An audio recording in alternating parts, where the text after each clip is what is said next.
3 quick tips for decreasing your neck, elbow, and wrist pain for you computer users out there.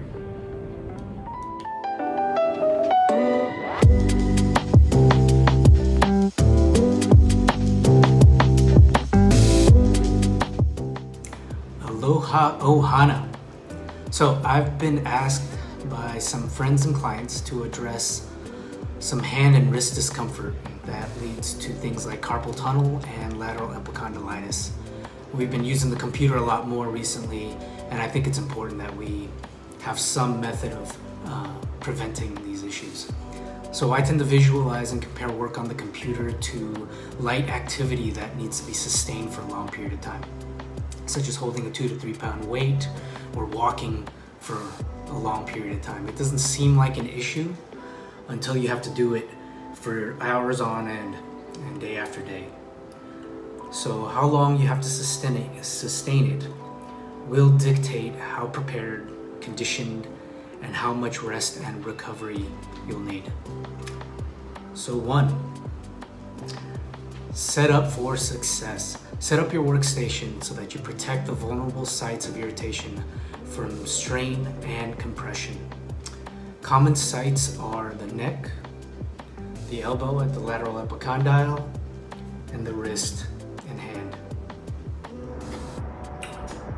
So workstations are all going to be a little different, and depending on how long you're going to be at that workstation, setting yourself in an optimal position is going to be very important. So 2 of the things you want to decrease are compression and strain. So the most important thing I think about is how close my computer is to me. Our eyes are going to dictate where our position is. So if my computer is close to me, I get to sit back and have my head sitting over my shoulders and my spine. That will decrease the amount of strain that's on my neck from being forward and the amount of compression that may be occurring to those nerves in the back of your neck.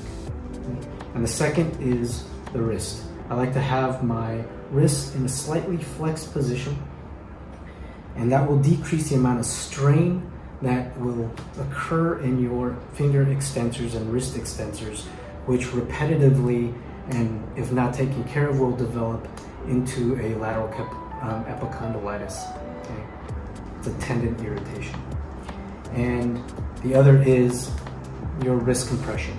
So being in this position, your wrist is in a slightly flexed and more relaxed and less compressed position, versus if the keyboard is down kind of low, what tends to happen is your wrist will also become extended, and that increases the amount of compression on our tissues in that carpal tunnel. Okay?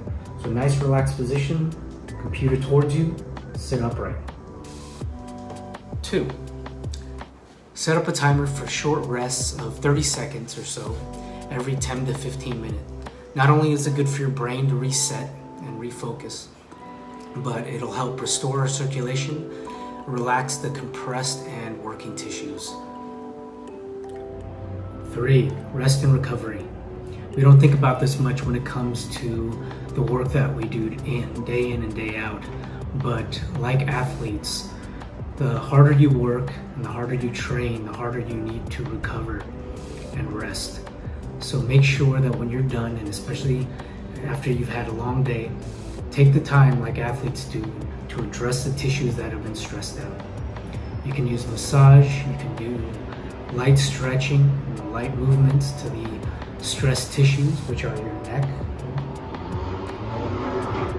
your shoulders, reaching back, stretch out those pecs, and stretch out the forearm extensors and the flexors. And you can do ice, heat, and make sure you get great nutrition and great sleep.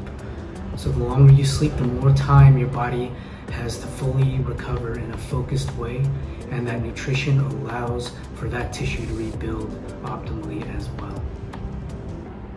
I hope you found those tips useful. There are a few of the many ones that are out there that address these issues, but some of the more important ones that I've seen over the years in rehab.